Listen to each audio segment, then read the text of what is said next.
Oi pessoal, eu espero que vocês estejam bem nessa quarentena.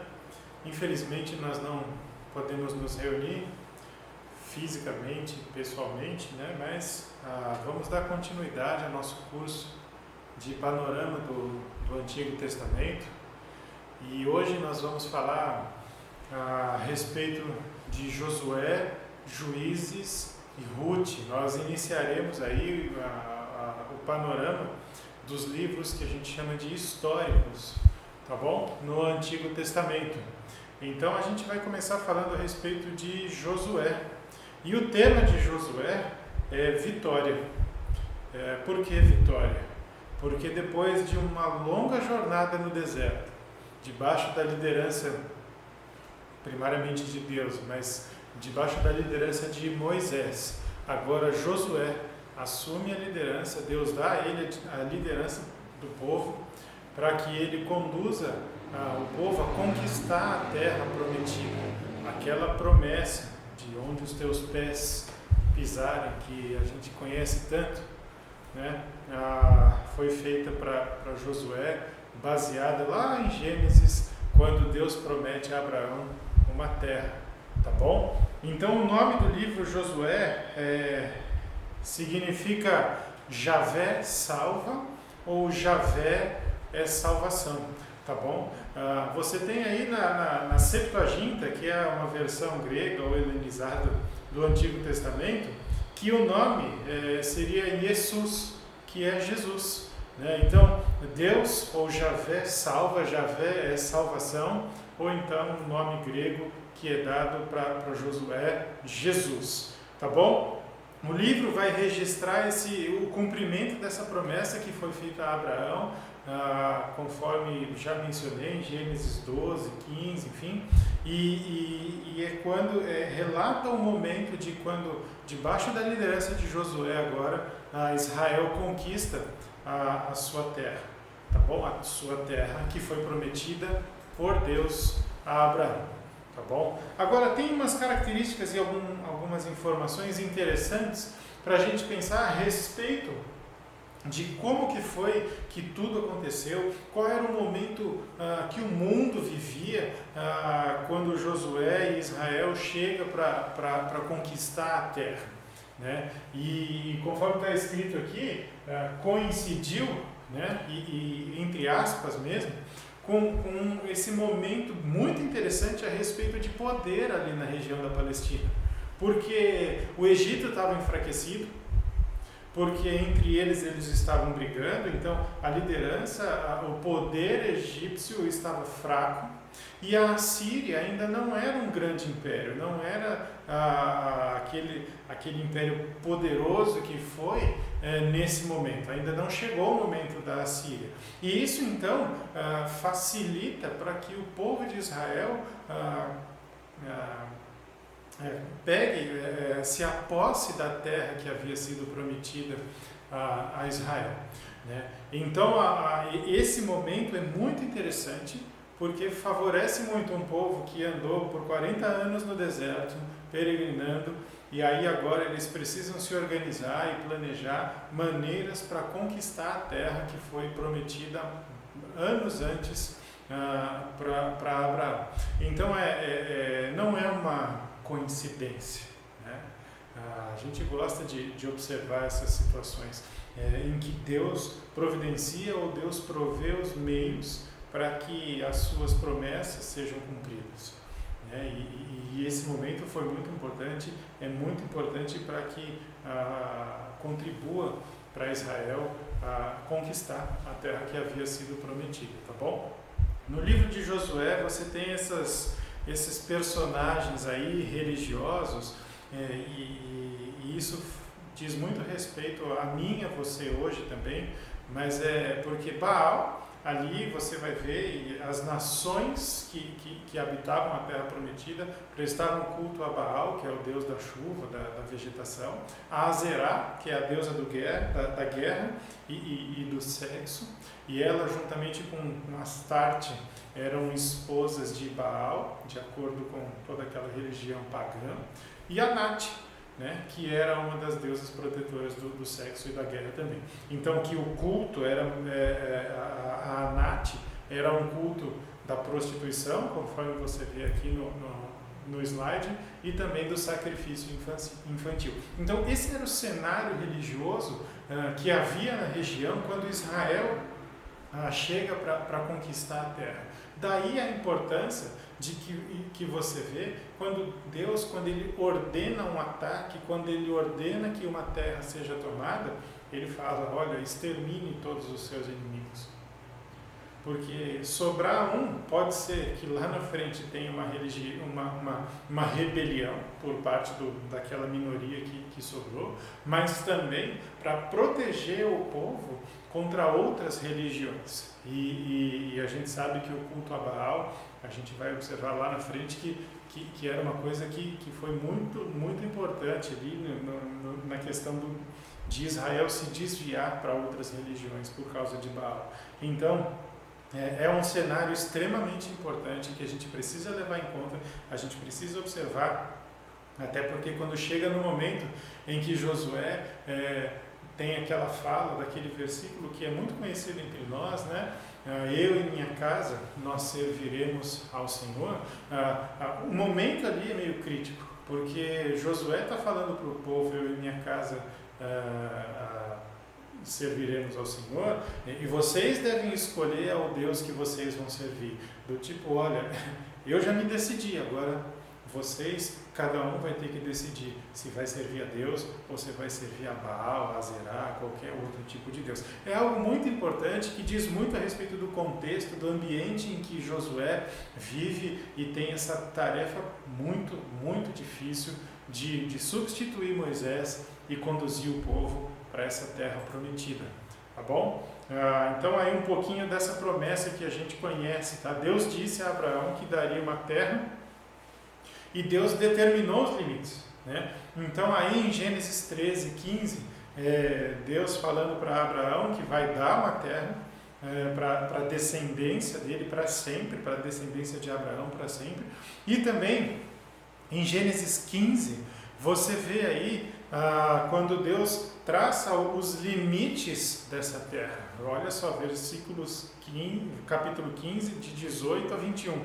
Naquele mesmo dia fez o Senhor aliança com Abraão, dizendo, à tua descendência darei esta terra, desde o rio do Egito até o grande rio Eufrates. O Queneu, o Quenezeu, o Cadmoneu, o Eteu, o Ferezeu, os Refaíns, o Amorreu, o Cananeu, o Girgazeu e o Jebuseu. Então, Deus está falando, olha, você conhece os limites da sua terra, que eu vou dar, eu estou prometendo para vocês, então agora você confia em mim, confia nessa minha promessa, tá bom? E aí o texto, que é o que a gente chama de texto-chave no livro, né? Um texto que traz um bom resumo, um bom panorama daquilo que o livro trata, da ênfase do livro. Tá? Ele não resume todo o livro, mas ele é um texto muito importante em que dá um tom para o livro.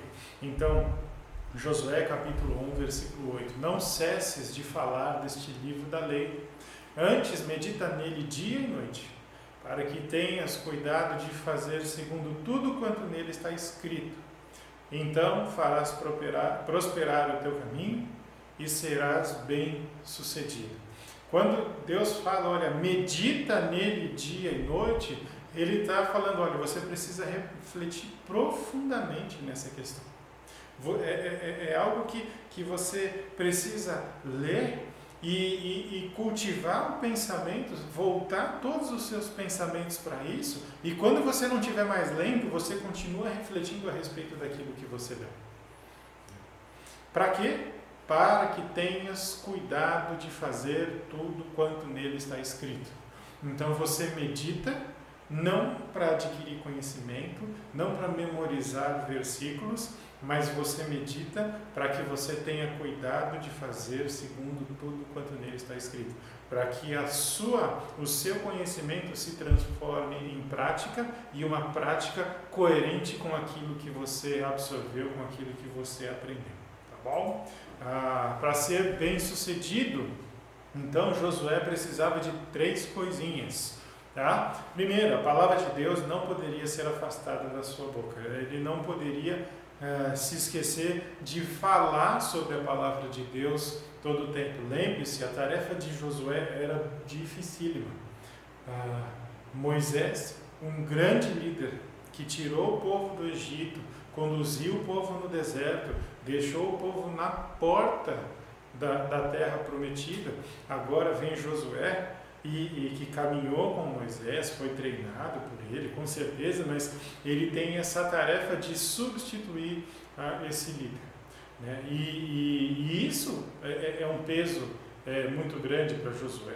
Tanto que Deus fala, eu estarei com você o tempo todo.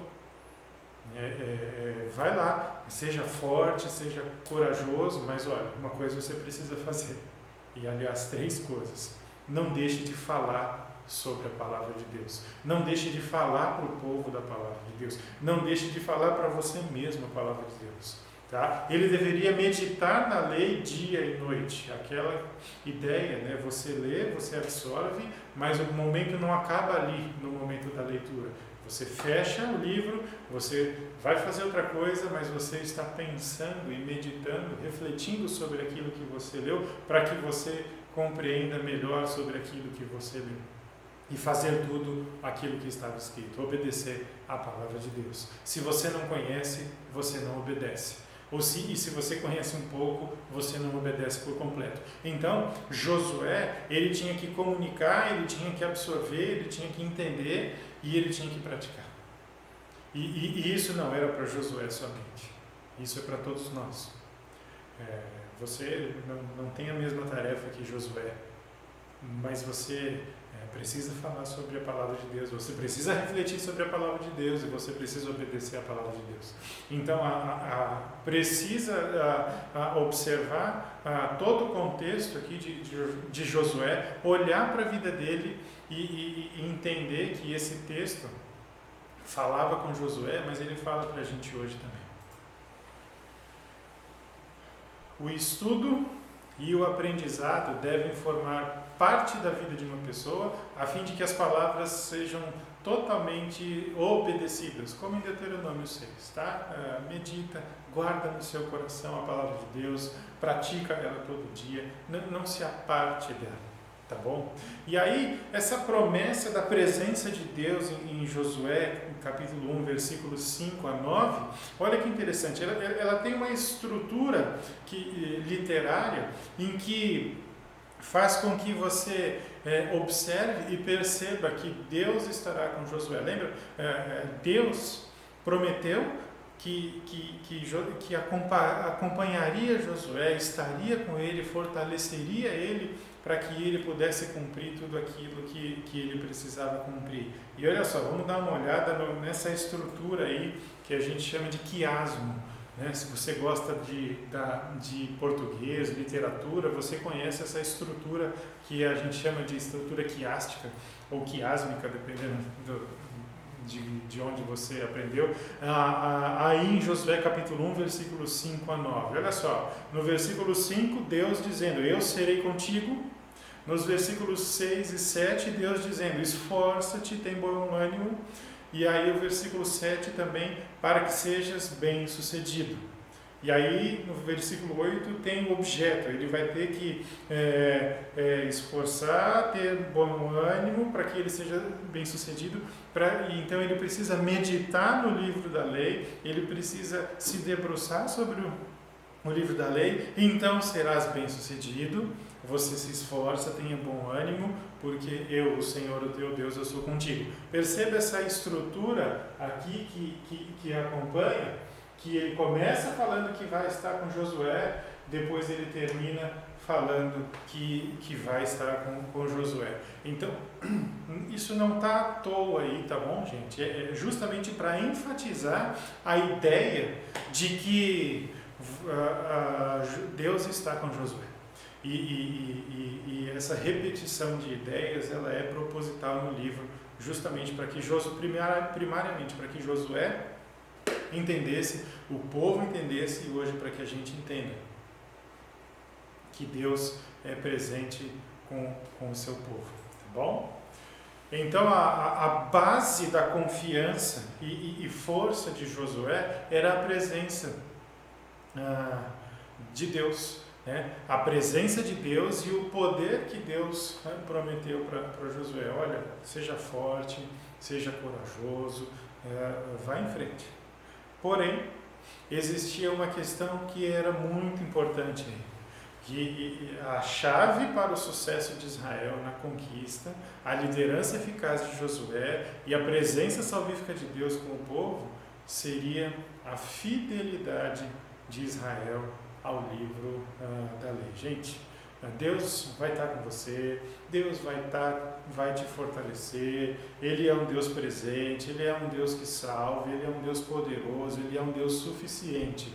Agora, você tem a sua responsabilidade. Você precisa se lembrar dessas questões. Medite na palavra de Deus. Absorva o que está na palavra de Deus e busque viver isso para a honra e glória de Deus. Pratique a palavra de Deus. Mas para praticar você precisa conhecer, você precisa se empenhar, você precisa buscar. Caso contrário, você não vai conseguir obedecer. E aí você vai cair num problemão, o problemão de Juízes. Que o tema aqui de Juízes é o ciclo de falhas, os ciclos de falhas.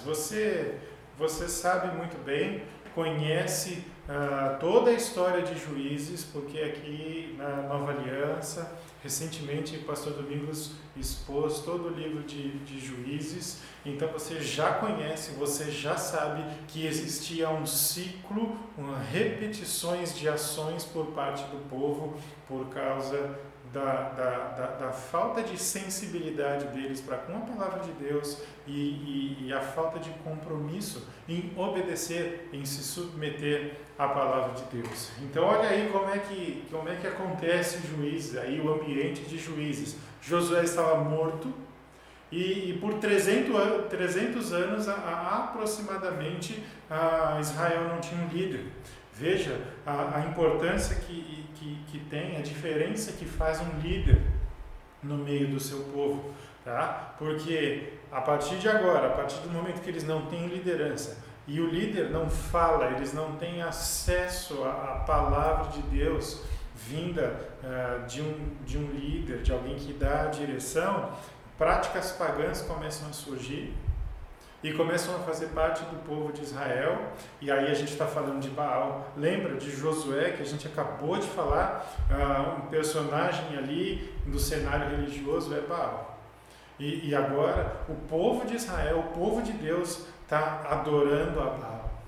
Tá? Então é isso muito porque faltou um líder. Faltou um líder. E enquanto Josué apresenta uma história de obediência, agora vem Juízes e mostra um fracasso atrás do outro. Fracasso contínuo, tá bom? Então tenha certeza de que isso aqui é realidade, tá bom? A falta de um líder temente a Deus vai resultar no abandono da fé e o fracasso de uma nação. Um líder fraco, você tem uma nação fraca. Tá? A ausência de um líder, você tem caos. E aí esse era o ciclo que acontecia em Juízes, tá? Tornaram, aqui tá, não sei se dá para vocês lerem, mas está escrito aqui, e tornaram os filhos de Israel a fazer o que era mal perante aos olhos do Senhor. Você vê isso diversas vezes no livro de Juízes. Tinha um problema e aí aparece essa frase aqui: tornaram os filhos de Israel a fazer o que era mal perante os olhos do Senhor. E aqui, pelo que os entregou nas mãos dos inimigos de Israel.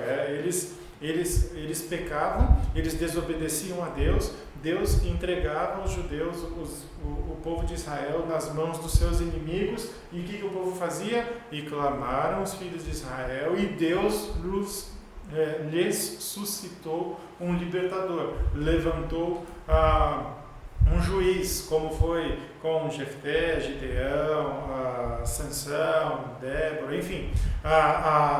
O povo fazia besteira, sofria, E aí eles se voltavam, se lembravam e se voltavam para Deus. Aí Deus levantava um juiz e libertava o povo por meio daquele juiz. Por isso o ciclo de falhas, tá bom? Isso era um ciclo que você vê aí ao longo de Juízes. Se você fizer na sua casa a leitura do livro de Juízes, você vai perceber esse ciclo, tá bom? Ele parece que é incansável. E aí você tem o texto-chave de Juízes. Naqueles dias não havia rei em Israel. Cada qual fazia o que achava mais reto. E aí essa ideia de que o que achava mais reto diz respeito a um padrão moral, e cada um fazia aquilo que era conveniente. Então a ideia é mais ou menos assim: se me interessa eu faço, se não me interessa eu não faço. Se é conveniente para mim eu faço, se não é conveniente para mim eu não faço. E era assim que o povo ia vivendo, e por isso que havia muito problema, tá? Muita crise entre o povo, e eles sofriam e acabavam sendo derrotados pelos inimigos, enfim. Por isso que acontecia, porque cada um queria fazer do seu jeito e queria fazer aquilo que quisesse, na hora que quisesse, tá bom? E aí uma reflexão para a gente fazer a respeito de todo esse cenário de Juízes, é observar a nossa vida. Você observa a sua vida. Quando você tenta distorcer a perspectiva bíblica, tá? A seu favor. Situações que exigem arrependimento. Você avalia isso. Você provavelmente, tanto quanto eu, peca diariamente. Só que alguns pecados vão, na verdade, todos eles, mas alguns são mais claros, em que você precisa se arrepender e demonstrar para outras pessoas que está arrependido, né? Então, você tenta distorcer essa perspectiva bíblica para que você, então, se engane e tente enganar a Deus de que aquela situação não foi bem assim. Eu falei uma besteira para outra pessoa, mas eu estava de cabeça quente, e então ela vai me entender, Deus vai me entender. Amar o próximo de acordo com as suas preferências pessoais. Eu amo o irmãozinho tal, mas o irmãozinho outro não. Por quê? Porque eu não gosto. Porque torce para o mesmo time de futebol que eu, ou ele é simpático ao mesmo partido político que eu, então esse eu amo, o outro não. E eu não estou dizendo aqui que você deve andar abraçado com todas as pessoas. A questão a gente sabe, existem afinidades, isso é claro. O que você não pode é negligenciar o mandamento bíblico pelo simples fato de que não gosto, não vou com a cara de, enfim. Amar as pessoas, amar o próximo de acordo com as suas preferências pessoais. Deus não deu a opção. Ele diz que você deve amar. E se você deve amar, ame. Não é sentimento, é decisão. Tá bom? Minimizar ou relativizar o pecado. Isso aí todo mundo faz. Nem é tão assim, vai. Se ofendeu, mas para com isso, cresce um pouco. Avalie se isso faz parte do seu cotidiano ou da sua semana. Justificar o pecado. Eu faço isso porque na minha veia corre sangue, sei lá, de alguma descendência aí, europeia, qualquer coisa assim, sangue quente, e aí eu não consigo me controlar. Gente, vamos com calma, tá? Pecado é pecado, você deve controlar o seu pecado. Se você é descendente de A, B, C ou D, não importa, tá bom? Não justifique um pecado. Não tente banalizar ele, né? Eu grito, eu falo alto porque eu sou descendente de, tá bom? Pense, reflita a respeito disso, né? Ocultar o pecado, isso aí nem se fala. Pessoas talvez jamais conheçam um pecado específico da sua vida, mas Deus conhece todos. E lembre-se, todo e qualquer pecado ofende a Deus em primeiro lugar. Então, ocultar o pecado vai trazer prejuízos e sofrimentos para você e para as pessoas que convivem com você. Tá? Então, não tente distorcer a perspectiva bíblica a seu favor. Tá bom? E aí uma frase do pastor Helder, foi meu professor no seminário: não existe ninguém que alimente o pecado por tanto tempo que não se veja sendo devorado por ele. Tenha certeza e não queira ser dessa forma, porque alimentar um pecado, ocultar ele, não confessar e não abandonar é questão de tempo, e você será devorado ou devorada por esse pecado. Então, qual é a perspectiva bíblica, né? Faça aquilo que é certo, ainda que a maioria faça errado. Mas eu tenho que fazer isso, ninguém faz isso. Você precisa fazer. Porque você sabe o que é certo. Mas ninguém obedece determinada lei de trânsito. Mas você sabe que aquela lei existe, você conhece e você deve praticar. Evite o erro, ainda que todos achem certo. Tá bom?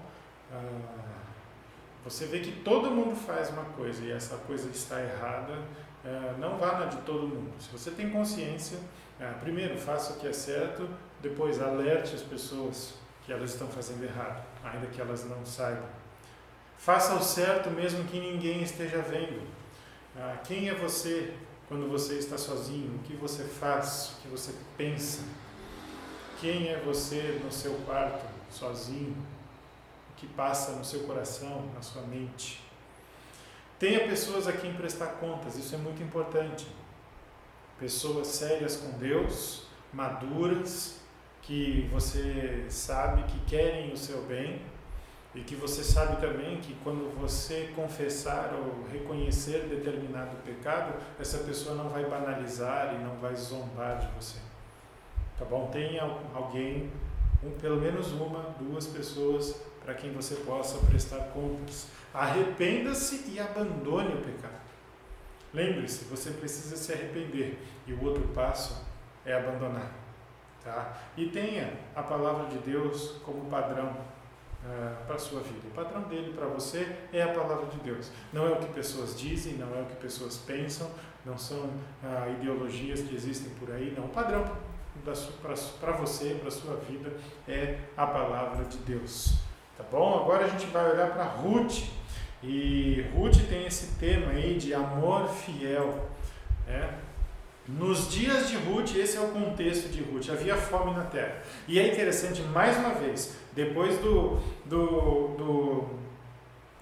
Egito, ali no episódio de José e seus irmãos, agora mais uma vez Deus usa a fome para salvar e para abençoar o seu povo.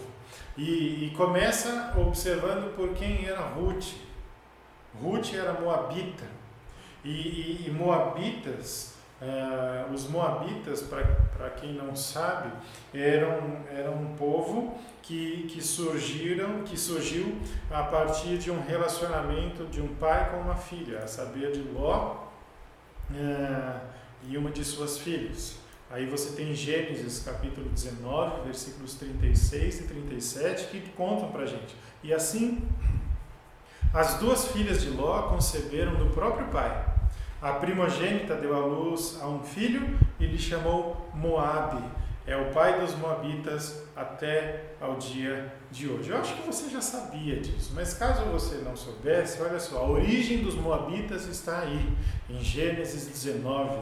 E agora você tem uma moabita, Ruth, sendo usada por Deus para abençoar o povo de Deus, para dar continuidade a linhagem de Abraão na terra, tá bom? Então Deus usa esse povo, um povo idólatra, um povo imoral, para influenciar o povo de Deus com amor e a graça. E olha onde a gente vê isso, no finalzinho lá de Ruth, capítulo 4, versículos 18 a 22. São estas, pois, as gerações de Pérez. Pérez gerou a Esrom. Esrom gerou a Rão. Rão gerou a Aminadab. Aminadab gerou a Naasson. Naasson gerou Salmão. Salmão gerou a Boaz. Boaz gerou a Obed. Obed gerou a Jessé. E Jessé gerou Davi. Boaz e Ruth geraram Obed. Obed gerou Jessé. E Jessé gerou Davi. A linhagem de Davi, então, passou por uma moabita, alguém que fazia parte de um povo idólatra, alguém que fazia parte de um povo imoral. Mas agora Deus toma para si essa pessoa, faz dela pura e inclui na linhagem de Davi, na linhagem do nosso Senhor Jesus Cristo. Tá bom? E olha só, Ruth então se casa com Boaz, se torna bisavó do rei Davi e uma das 4 mulheres relacionadas no registro genealógico de Mateus a respeito de Jesus, conforme Mateus capítulo 1, do versículo 1 até o versículo 16. Deus insere pessoas que não faziam parte dos planos de acordo com a mentalidade judaica, mas ele insere na linhagem do nosso Senhor Jesus, a linhagem de Davi. Então ele usa pessoas tidas como, não eram só tidas, mas elas faziam parte de povo cheio de paganismo, de imoralidade, mas ele toma para si e insere na linhagem do seu Filho Jesus.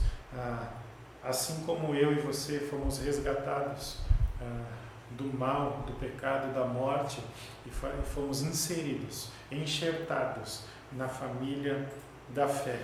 Tá bom? Olha só o versículo chave aí de Ruth. Então se dispôs ela com suas noras, Noemi, né? E voltou da terra de Moabe, porquanto nesta ouviu que o Senhor se lembrara do seu povo, dando-lhe pão. Essa expressão, se lembrar, é cuidar, é demonstrar e ajudar outra pessoa, tá? Com cuidado. Então você vê que Deus estava atento às necessidades do seu povo e ele cuidava das necessidades do povo. Então você sempre vai ver aí em Ruth, né, por isso esse amor fiel, como Deus sendo aquele que provê recursos, provê meios para o seu povo. Tá? Ruth até mesmo acaba sendo essa provisão para Boaz. E como Deus trata as pessoas? Olha só, Deus usou uma moabita para demonstrar a sua graça. Ruth foi admitida na comunidade de Israel por causa da fé no Senhor. Ela não foi admitida porque ela tinha sangue puro, ela não foi admitida porque ela tinha uma vida exemplar, ela não foi admitida por causa da sua beleza, ela foi admitida somente porque ela cria no Senhor. Essa foi a condição para que ela cresce em Deus. E assim fazer parte da comunidade de Israel e tem todo o contexto ali de Boaz. Deus age então com paciência, abençoando quem confia nele e lhe obedece. Porém, você sabe muito bem que Deus disciplina quem desobedece a ele, tá bom? Você será abençoado à medida que você confiar em Deus. Porque a obediência já é uma bênção para você. Tá? Deus faz com que a sua vontade se cumpra, independente das circunstâncias. Se você olhar para a situação de Ruth, era difícil, havia fome na terra. E Ruth volta com a sua sogra. Aquele versículo que é tão lindo. Onde queres que andares, eu vou, né? E o teu Deus será o meu Deus. Uma nora dizendo para sua sogra, é uma coisa linda, mas é a nora dizendo para a sogra. Então é dessa forma que Deus trata, é dessa forma que Deus cuida. À medida que você deposita a sua fé nele, à medida em que você almeja e busca obedecer a ele, então você é abençoado. A obediência por si só é uma bênção da parte de Deus. E aqui em Ruth a gente vê em prática um princípio muito interessante do Pentateuco, que é o princípio do resgatador. Tá bom? Você tem aí em Ruth 2:20, disse-lhe mais Noemi: esse homem, Boaz, é nosso parente chegado, e um dentre os nossos resgatadores. Agora, o que era um resgatador? Né? Da onde isso surgiu, como isso apareceu em Ruth? Olha lá em Levítico, capítulo 25, versículo 25, versículo 48 e versículo 49. Eu vou ler, ele está projetado, mas eu vou ler. Se teu irmão empobrecer e vender alguma parte das suas possessões, então virá o seu resgatador, seu parente, e resgatará o que seu irmão vendeu. Depois de haver se vendido, haverá ainda resgate para ele. Um de seus irmãos poderá resgatar. Seu tio ou primo o resgatará. Ou um dos seus parentes da sua família o resgatará. Ou se lograr meios, se resgatará a si mesmo. A lei tinha previsto um resgate para que os membros da família não sofressem danos ou consequências por conta da pobreza. É muito interessante esse princípio. E aqui a gente vai falar um pouco mais. O princípio do resgatador, ou no hebraico o goel, né, que também pode ser traduzido como redentor, resgatador ou redentor, ele nos ensina a respeito dessa solidariedade e o cuidado entre os membros da família. Porque se você tem um parente que está passando por dificuldade financeira e você vai agir como resgatador, você vai lá, compra e passado algum tempo você devolve para ele. É esse papel que a gente precisa entender, que já existe lá no Pentateuco, mas que é uma demonstração clara de que Deus também se importa em preservar os relacionamentos familiares e Ele se importa com a família. A importância desse cuidado mútuo entre os membros da família. É interessante que às vezes você vê pessoas brigando por herança, mas o resgatador ele vai lá para ajudar o outro da mesma família que está em dificuldade, tá bom? É claro que você cumpre esse papel de acordo com a realidade, com a sua realidade. E o papel do resgatador, então, ele vai demonstrar essa importância dos relacionamentos familiares aos olhos de Deus e ainda mais, né, enfatiza a graça de Deus por colocar um princípio tão valioso para a família, que lá na sua lei, lá em Levítico, e que a gente vê se cumprindo aqui em Ruth, por meio da pessoa de Boaz, ou em Jeremias, quando ele vai e compra um campo, exercendo a responsabilidade dele de resgatador, né? E você aprende isso, e começa a praticar isso na sua família. Você já pratica isso. Quando você pode, você tem condições, você socorre pessoas da sua família que estão passando por dificuldades. Eu tenho certeza que você faz isso. Então, mas isso é bom a gente ver, caso você nunca tivesse reparado nesse princípio, ele está lá. Está em Levítico, está em Ruth, está em Jeremias, e você pode pensar em diversas maneiras de praticar esse princípio do resgatador, do goel, que é esse cuidado entre os membros da família, tá bom? E aí esse teólogo aí, uma vez num livro, escreveu que o livro de Ruth, como um banho refrescante, fornece alívio para a fome, pelo menos por um período, literalmente, e ilustra em seus personagens principais como os cidadãos do reino de Deus têm de viver.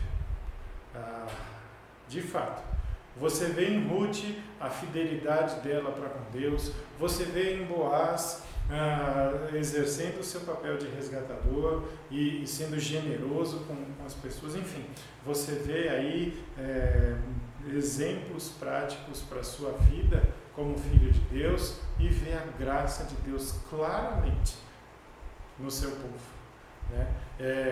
Assim como a gente falou no começo, né? Quem era Ruth? Era uma moabita. Jamais poderia fazer parte do povo de Israel, mas pela graça de Deus, e ela teve fé no Senhor, e por isso ela foi incluída não só no povo de Deus, mas na linhagem do nosso Senhor Jesus. Tá bom?